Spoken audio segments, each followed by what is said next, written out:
चलिए दोस्तों, कक्षा 12 आंकड़ा शास्त्र, पाठ नंबर पहला, सूचकांक, जिसके मार्क्स हैं कितने? 15, सॉरी 12। 12 मार्क्स का चैप्टर है आपका। इसमें आपको सेक्शन ई के सिवाय सभी सेक्शन में आपके इसके प्रश्न पूछे जाएंगे, तो आपको इसे ध्यान से करना है। और एक प्रश्न इसमें से सेक्शन एफ के अंदर आपको 5 नंबर का पूछा जाएगा। तो सेक्शन ए के अंदर 1 नंबर का, सेक्शन बी में 1 नंबर का, सेक्शन सी में 2 नंबर का, और सेक्शन डी के अंदर 3 नंबर का, यानी 3 2 5 और 2 7। Section A 1 mark, section B 1 mark, section C 2 mark, section D 3 mark, 3 2 5 और 2 7, और सेक्शन एफ में आएगा कितना? 5 मार्क का। यह टोटल कुल इसका वेटेज है कितने? 12 नंबर। यानी ये आपके लिए बहुत महत्वपूर्ण चैप्टर है, यानी 12 नंबर का टोटल पूछा जाएगा। अब इसमें देखें सूचकांक को किसे कहते हैं, सूचकांक क्या है, इसकी व्याख्या क्या होती है। इसकी व्याख्या देखें अपने तो किसी भी चालू वर्ष के चल राशि के मूल्य में किसी भी निश्चित वर्ष के मूल्य से या मूल्य के सापेक्ष में जो अपने प्रतिशत परिवर्तन ज्ञात होता है उसे कहते हैं सूचकांक या निर्देशांक। चालू वर्ष के मूल्य में किसी निश्चित वर्ष के मूल्य के सापेक्ष में ज्ञात किए गए प्रतिशत परिवर्तन को कहते हैं अपने सूचकांक। अब चालू वर्ष का मूल्य, अब इसमें तो खास ध्यान रखना है अपने चल। यूँ जरूरी नहीं आपको प्रश्न के अंदर मूल्य दिया हो, मूल्य की जगह अपने को उत्पादन भी दे सकता है, आयात भी दे सकता है, निर्यात भी दे सकता है। जैसे पहले सवाल में दिया हुआ अपने को दैनिक औसत वेतन, तो अपने को सवाल के अंदर कुछ भी दे सकता है। चल मतलब चल कुछ भी हो सकता है, पर अपने ध्यान रखनी है उसकी चालू वर्ष के मूल्य को जो उसका निश्चित वर्ष है उससे भाग देंगे अपने, तो अपने को जो ज्ञात होगा वो क्या होगा? प्रतिशत परिवर्तन है, वो मिलेगा अपने को सूचकांक। और इसमें पहली पद्धति आपकी अचल आधार की रीत। अचल आधार की रीत का सूत्र होता है अपने चालू वर्ष का चल मूल्य बटे आधार वर्ष का चल का मूल्य और गुणे 100।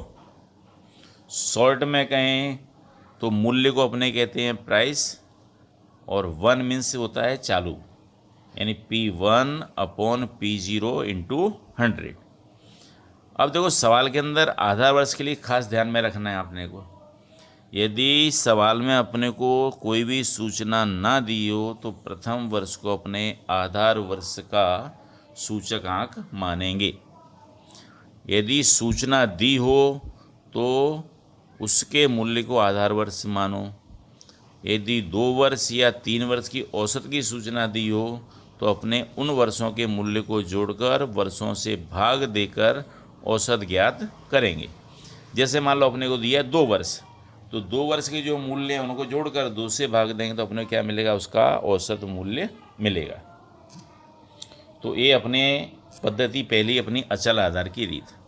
अब स्वाध्याय 1.1 का पहला सवाल, वहाँ पर अपने को वर्ष और दैनिक औसत वेतन दिया हुआ है।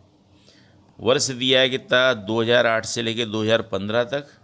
दैनिक औसत वेतन दिया है 2275 से लेके अंतिम 345 तक। अब यहाँ अपने को सवाल में सूचना दी हुई है कि प्रथम वर्ष के मूल्य को, यानी 2008 को, क्या बोला अपने को? 2008 को आधार वर्ष लेकर सूचकांक अचल आधार की रीति से ज्ञात करो। तो 2008 का मूल्य दिया हुआ कितना अपने को? 275। तो अपने 275 को क्या करेंगे, आधार वर्ष का मूल्य मान लेंगे। अब इसे अचल आधार क्यों कहते हैं कि इसमें आधार वर्ष कभी भी बदलता नहीं है, यानी अचल रहता है, यानी स्थिर रहता है, इसलिए इसे कहते हैं अपने अचल आधार की रीत। अब अपने इसे हल करें तो देखो चालू वर्ष का मूल्य दिया हुआ अपने कितना 275, आधार वर्ष का मूल्य भी वही कहा गया है 275, यानी 275 बटे 275 गुणे 100, तो उत्तर मिलेगा अपने को कितना 100। 2009 का वर्ष देखें तो चालू वर्ष का मूल्य दिया हुआ है कितना 284, आधार वर्ष का मूल्य कितना है 275 और गुणे 100, तो इसमें इसका उत्तर मिलेगा अपने को 103.27।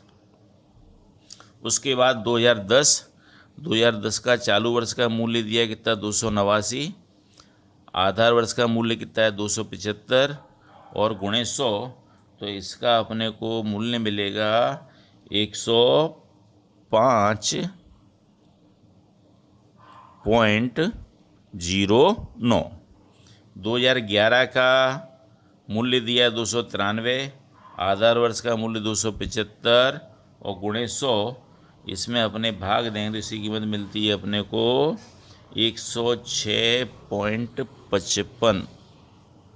106.55।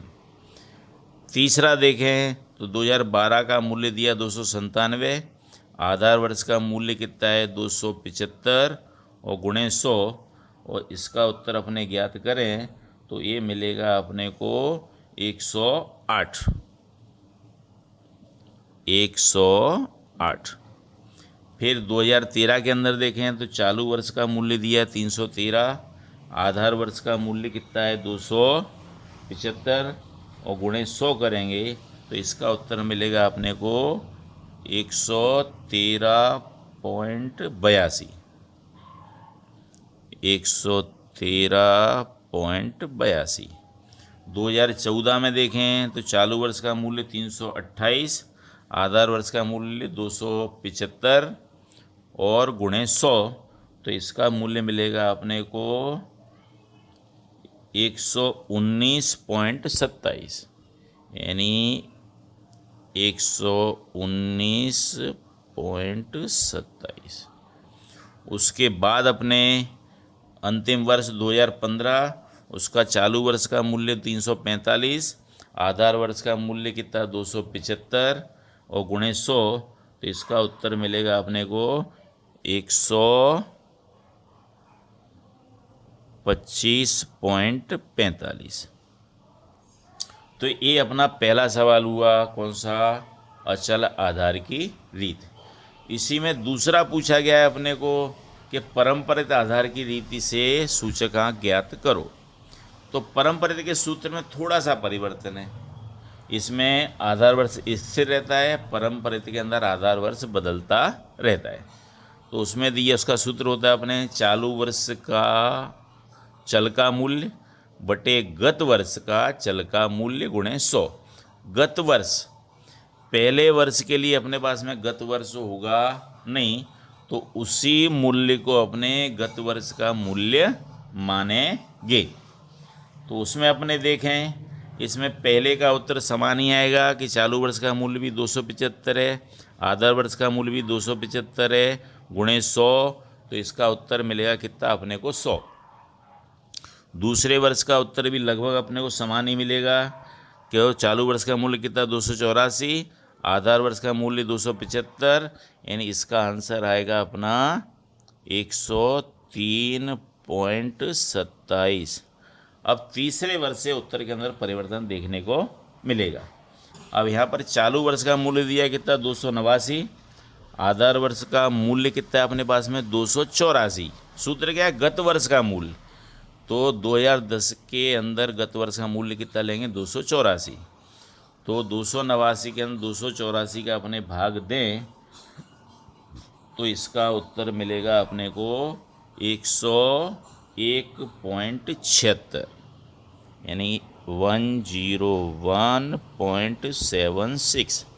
उसी प्रकार 293/289 गुणे 100, तो इसका उत्तर मिलेगा अपने को 101.37, 101.37। 2012 का मूल्य 297, पिछले वर्ष का मूल्य 293, तो इसका उत्तर मिलेगा अपने को 200